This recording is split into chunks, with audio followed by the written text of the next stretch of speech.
Well, look at that. It's only been about one day, and we are already back with another video request. This one was by Quant Blitz this time. I'm sorry if I'm saying your name wrong. If I am, please don't sue me. But he wanted me to talk about Megalo Box, and I've been very outspoken for a long time about how much I fucking hate Megalo Box. But it turns out that's actually not the best way of describing it. So I'm going to go into that. And again, the video was made in a day, so don't rip me apart too bad if I missed like a thing or two. I did my best, okay? I talked about the things I want to talk about. So let's rewind when Squid was a few years younger and he had just heard tale of Megalo Box, and it was this kind of weird thing I'd never heard of before, this 50th, I believe it was like a 50th anniversary special, and it was this weird situation for me at least. I'd never heard of it before. And so I was really excited though. I heard boxing anime, augmented humans, kind of post apocalyptic grungy setting. I was like, oh shit, my little fighting fan boner is hard right now. And so when this came out, I was hyped through the roof. I mean, mega hyped. So was one of my friends. We watched it together, and disappointment followed. And for a long time, I was very bitter and I was very angry. And so I would say, oh, I hate this anime. It's so bad. But when I sat down and actually thought about it, I realized that it's not so much that I hate this anime, it's that when I think of this anime, I am filled with a profound sadness. So let's start talking about why. First off, I'd like to mention this is only regarding season 1 of Megalobox. I have not seen season 2. I probably maybe will watch it one day. If the mood strikes me, I might give it a watch. But I want to start out by saying boxing anime is cool. Hajime no Ippo is actually my second favorite sports anime of all time. So just the fact that boxing played a huge part in this anime, I was like, ho, you've got me hooked. Then on top of that, you have the whole idea of gears, which was sick. It adds enough to make it stand out without completely losing what makes boxing exciting. And it also had that sort of post-apocalyptic / wasteland setting, and I was like, man, this is shaping up to be something special, something very different from the norm, something to be excited about. And sort of touching on the whole magic of boxing point that I made, I really think that this anime pushes it about as far as it can go with still having boxing be exciting. It's augmented people. It's not like, I don't know, what was that one Hugh Jackman movie? Real Steel, I believe, where it's like Xbox Connect controlled robots fighting, which makes no sense. Why would they still be just boxing? Why wouldn't they be doing some cooler robot fighting? So I think that this concept is incredibly strong. And so, what I expected upon hearing about this was a grungy and violent series that was like a mix between Mad Max and Hajime no Ippo, right? It had the boxing, and it still had that really gritty, violent factor, and that isn't really what I got. Instead, I kind of got Rocky meets the 1991 Vanilla Ice movie Cool as Ice. I think it's also important to note that the anime didn't turn out horrible. I mean, objectively speaking, it just didn't. It's meh. It's just meh. I mean, and that's almost the most upsetting part about this. This should have been a fighting boner's dream show, and yet it just turned out unremarkable. So, what's up with Megalobox, right? Like, I've just been sort of describing what the series is and my expectations going into it. So what's up with the actual series? What's wrong with it? What's good about it? So let's start with the first thing you interact with any anime, right? Visuals. That's where we'll start. That's where you should always start. I personally do not like how this anime looks. I think it is ugly. However, it isn't the worst I've ever seen, and I can tell that they are clearly going for a style here. This is a stylistic choice, not a competency issue, but it just does not work for me. I'm fine with backgrounds being a little more washed out and having softer details. It can give an almost painted look, but in this anime, that style isn't just limited to backgrounds, it's for everything, and it sort of makes everything bleed and blend together in a really weird way, which is a shame because the actual animation itself, the movement of characters and things in the environment, I find it to be very pleasing. I think it's pretty sharp. I think the movement's good, but if we think about anime as like a car, the actual animation is like the engine, but sadly the bodywork and the paint job is what you see. So this thing's paint job is just doing the engine a disservice. Everything is a little fuzzy and a little lacking in detail. It makes my eyes say, ugh, yucky. And I would like to sharpen up a lot of characters and a lot of parts of the background and things that we're supposed to have focus on. Next up, we have the setting. Probably the strongest part of this, in my opinion. The thing that sets it out the most. It's in the future, but something happened to make everything shitty, so it's not pure sci-fi. I did rewatch a lot of the anime before making this video, but I still don't really know if it was like a nuclear fallout situation, some sort of natural disaster. It seems like we're in the post-apocalypse, and it seems like we've been there enough that society has actually started to recover and sort of rebuild.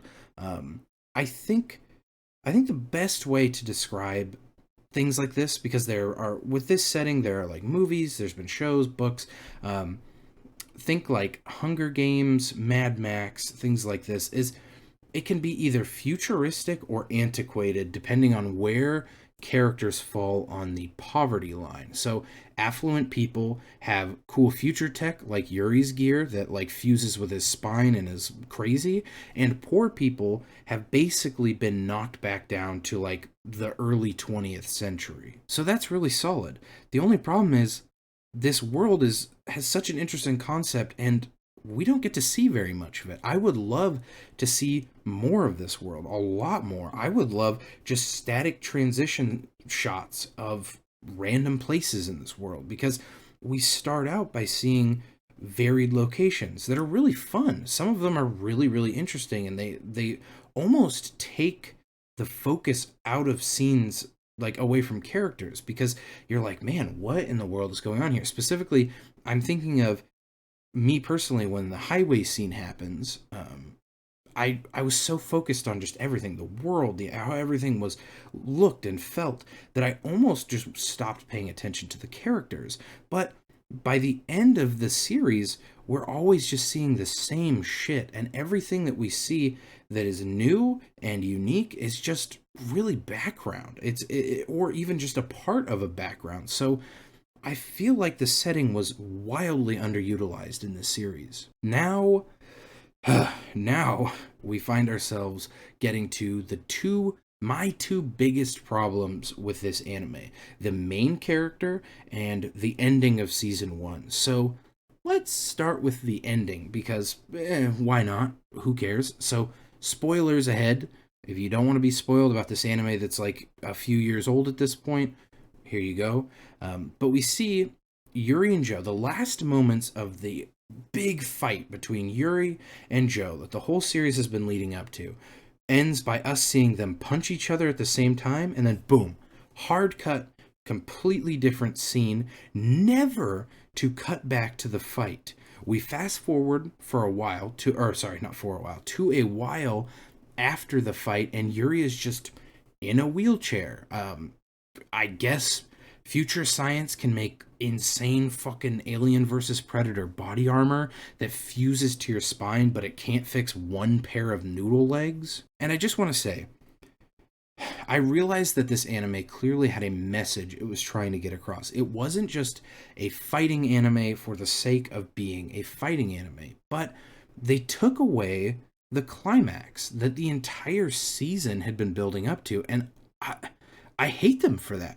There's no other way to put it.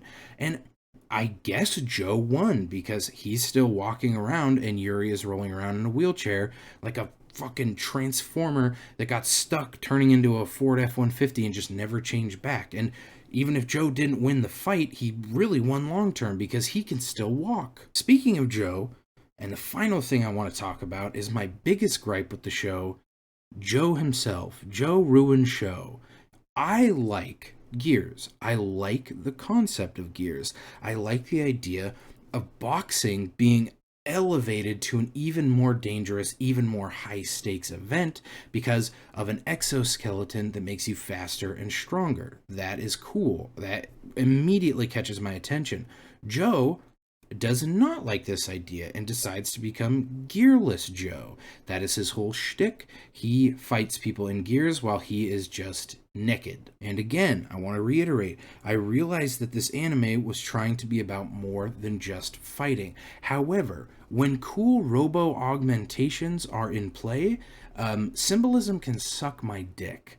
The very fact that Joe can block any amount of punches with his bare arms kind of calls into question the addition of gear into the sport at all. Why do they use it? Are they providing so little additional power that he can just block with his bare arms? And also, if they are providing that little additional power, why the fuck would anyone use them? Why would anyone put up with the decrease in speed that comes with strapping huge pieces of steel to your upper body? If you can just block these punches like you normally would and take, I don't know, 20 of them before you fall down, why did they ever become staples of the sport anyways? It seems like this has just made boxing dumber. I would want Joe to find some crackpot old man who makes his own black market gears and get some crazy setup from him. And the whole world calls him a nutcase, but Joe realizes he is a genius and gets his own state-of-the-art gear to compete. Yuri and Joe's fight would be the ultimate battle of wealth versus creativity, and that obviously did not happen. Not only does Joe not use gear, but he convinces Yuri to stoop to his level and get his gear removed. His gear, by the way, that is completely fused to his body, and when removed, leaves him covered in horrific scars and almost drives him insane. So not only would he be suffering from the injuries associated with taking the gear off, Yuri would literally have to relearn how to box. There's a reason people don't do actual weighted training. You think, if I get used to fighting with a 50-pound vest on, I can take it off before a fight and I will move like lightning. I'll instantly drop 50 pounds. It'll be like I can move faster than ever. Except, no, you fucking can't, because you have gotten used to fighting 50 pounds heavier, and now you're stumbling around like an idiot. Fighting is all about establishing rhythm and practicing to the point of being able to function on autopilot, which you would not be able to do if you suddenly removed massive parts of your body. And to that end, I don't really understand how Yuri even puts up a fight with Joe whatsoever. He should be killed in like the first round. Joe has been fighting raw this entire time and is stated to be the best pure boxer in the series. And Yuri is the weakest he's ever been. And I hate this ending where they punch each other and we flash forward to them being a happily unmarried, albeit gay couple, because gay marriage isn't allowed in the apocalypse for some reason. But I mean, who the heck would want to see the actual ending of the fight anyways, that results in one of only two major fighters in the series being fucking paralyzed? Oh yeah, I love that boxing movie, $1 Million Baby, where in the middle of the fight, Clint Eastwood gives a thumbs up and then it hard cuts to whatever her name is, paralyzed in the hospital, and him killing her. There you have it though. My take on Megalo Box Season 1. I like so much about this anime. I love the setting. The characters feel so human and you want to see them succeed. The story is simple, but it's effective, and by all accounts, this should have been an easy A+ from me, and yet it's barely above passing with a C-, which is as infuriating as it is sad. And honestly, who knows, right? Maybe the Megalobox I wanted, with the changes I suggested, maybe it would have been terrible. Maybe it would lose what little charm it had. But I cannot stand seeing so much potential wasted. I do have to see it, but I don't ever want to see it. And honestly, this video was originally supposed to be 5, maybe 6 minutes long, but I realized I had a lot more to say about this anime, and this video isn't coming from a place of hate. It's coming from a fucking broken heart, which I have been misreading as hate for years now. I know what it could have been, which makes tolerating what it is that much harder. Thank you guys so much for watching. I want to make it clear, this is not a review. I'm not a review channel. If you were interested in watching Megalo Box before, you should not let anything I said in this video sway you at all. You should have the exact same interest you did before, so go ahead and watch it if you wanted to. But that's it for this video. If you guys have any video requests, let me know. I'll try and complete them within a day. And please just ensure that they aren't as sad as the first two have been.